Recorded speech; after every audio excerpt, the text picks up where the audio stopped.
سبحان الذي أسرى بعبده ليلا من المسجد الحرام إلى المسجد الأقصى الذي باركنا حوله لنريه من آياتنا إنه هو السميع البصير আল্লাহ পাক এই আয়াতের মধ্যে মেরাজের ঘটনা বর্ণনা করতে গিয়ে আল্লাহ পাক বাইতুল মুকাদ্দাস এবং এই ভূমিকে বরকতপূর্ণ ভূমি বলেছে। সুবহানাল্লাহ বলেন।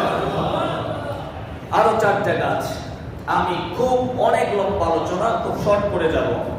নাম্বার 4, অসংখ্য নবীদের জন্মভূমি এই ফিলিস্তিন। তার মধ্যে হযরতে ইব্রাহিম আলাইহিস সালাতু ওয়াস সালাম, হযরতে ইসহাক, হযরতে ইয়াকুব, হযরতে মূসা, হযরতে দাউদ, হযরতে সুলাইমান, হযরতে ঈসা আলাইহিস সালাতু ওয়াস সালাম অন্যতম। এদের জন্মভূমি এবং এদের অনেকেরই কবর রয়েছে ফিলিস্তিনে। পঞ্চম, তৃতীয় মর্যাদাপূর্ণ মসজিদ বাইতুল মুকাদ্দাস, বুখারীর 1189 নম্বর হাদিস। সবচাইতে বরকতপূর্ণ মর্যাদাবান হারাম মসজিদে হারাম, 2 নম্বর মসজিদে নববী, 3 নম্বর মসজিদে বাইতুল মুকাদ্দাস। নাম্বার 6, কারণ এটি মুসলমানদের প্রথম কিবলা। সুবহানাল্লাহ। খুব সংক্ষেপ। নাম্বার 7, আল্লাহ পাক তার নবীকে মেরাজ করিয়েছেন, যেটা স্পেশাল এক্সেপশনাল শুধু তার জন্য, যেটা আল্লাহ পাক করাতে গিয়ে অসংখ্য আশ্চর্যজনক নিদর্শন নবীকে দেখিয়েছেন। আল্লাহ ইচ্ছা করলে সরাসরি বাইতুল্লাহ থেকে আকাশে নিয়ে যাইতে পারতেন, আর সে আল্লাহর কাছে নিতে পারতেন। আল্লাহ পাক ঘুরায়া ফিলিস্তিনে নিয়ে বাইতুল মুকাদ্দাসে নবীকে দাঁড় করিয়ে ইমামতির জায়গায় দাঁড় করিয়ে পিছনে সমস্ত নবীরা দাঁড়িয়ে মুসল্লি হয়ে ওই জায়গায় আল্লাহ পাক নবীর ইমামতি দিয়ে আল্লাহ এই মসজিদকে বরকতপূর্ণ করে দিয়েছেন। নবীর সাথে জড়িত, মেরাজের সাথে জড়িত এই বাইতুল মুকাদ্দাস। এজন্য আমরা এর ব্যাপারে কথা বলবো, এজন্য আমাদের আবেগ, এজন্য আমাদের ফিলিস্তিন বাইতুল মুকাদ্দাস আমাদের কলিজা। ঠিক কিনা বলেন?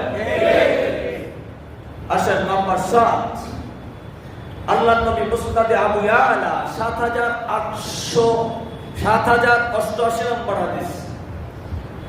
আল্লাহর নবী বলেন, হুয়া আরদুল মাহশার ওয়া আরদুল মানশার ইতুহু ফাসাল্লু। এই ফিলিস্তিনের ভূমি হবে মাহশারের ময়দান, হাশরের ময়দান। সুবহানাল্লাহ বলেন। এখান থেকে মানুষগুলো উঠে বিভিন্ন জায়গায় ছড়িয়ে ছিটিয়ে যাবে। ফাতু, তোমরা আসো এখানে। ফাসাল্লু, সুতরাং এখানে এসে নামাজ পড়ো। সুবহানাল্লাহ বলেন।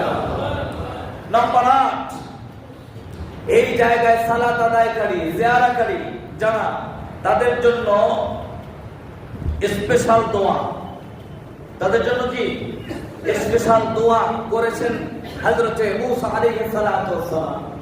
আল্লাহর নবী সেই দোয়াটাকে উম্মতের কাছে বর্ণনা করে নবীজি বলেছেন যে মূসা আলাইহিস সালাম কি দোয়া করেছেন। তিনি দোয়া করেছেন, আল্লাহ বাইতুল মুকাদ্দাসে যে সালাত আদায় করবে তুমি তাকে এমন নিষ্পাপ করে দাও যেন সে সদ্য ভূমিষ্ঠ সন্তান। সুবহানাল্লাহ। আল্লাহর নবী বলেন, আমি নবী চাই আল্লাহ হযরতে মূসা আমার ভাইয়ের দোয়া কবুল করে নিয়েছে। তার মানে হাদিস থেকে বোঝা যায় বাইতুল মুকাদ্দাসে সালাত আদায় করলে একটা মানুষ সদ্য ভূমিষ্ঠ সন্তানের মতো পবিত্র হয়ে যায়। নাম্বার 10, এই সালাতেরই সওয়াবের ব্যাপারে বলা হয়েছে। আল্লাহ রাসূল বলেন, ওয়াস-সালাতু ফিল বাইতিল মুকাদ্দাস বি-500 সালাত। এই বাইতুল মুকাদ্দাসে কেউ 1 রাকাত সালাত পড়লে আল্লাহ পাক 1 রাকাতে 500 রাকাতের সওয়াব দিয়ে দেয়। সুবহানাল্লাহ। নাম্বার 11, হযরতে ওমর রাদিয়াল্লাহু তাআলা আনহু, হযরত ওমর যাকে রাসূল বলেন আমার পরে যদি কেউ নবী হতো তাহলে হতো ওমর। উনি 17 হিজরিতে এখানে সালাত আদায় করেন এবং নিজের হাতে বাইতুল মুকাদ্দাস ঝাড়ু দিয়েছেন। সুবহানাল্লাহ। নাম্বার 12, এই বাইতুল মুকাদ্দাসের খাদেম আল্লাহ পাকের দোয়া আল্লাহ পাক স্পেশাল বানিয়েছেন, যার জন্য দোয়া করেছিলেন হযরতে মারিয়ামের বাবা মা। আল্লাহ একটা সন্তান দেন, যে সন্তানকে বাইতুল মুকাদ্দাসের খাদেম বানাবো। সাধারণত মসজিদের খাদেম হয় ছেলেরা, আল্লাহ পাক একটা মেয়ে দিয়েছেন, নাম রেখেছেন মারিয়াম, এর নামে সূরা নাযিল করেছেন। প্রশ্ন আসছে, আল্লাহ চাইলাম মসজিদের খাদেম বানাইতে, আপনি দিলেন মেয়ে। আল্লাহ বলে এই মেয়েটা অনেক সন্তানের চাইতেও অনেক দামি। সুবহানাল্লাহ বলে, অনেক পুরুষের চাইতেও এই মেয়েটা অনেক সম্মানিত, শক্তিশালী। এই মেয়ে মারিয়াম যে মসজিদে ছিল বাইতুল মুকাদ্দাসে, মারিয়ামের জন্য আল্লাহ পাকের পক্ষ থেকে জান্নাত থেকে স্পেশাল খাবার ফলফলাদি পাঠানো হতো। সুবহানাল্লাহ। তার মানে বাইতুল মুকাদ্দাসে ফিলিস্তিনের ভূমিতে জান্নাতের ফল এসেছে। এগুলো বলেন।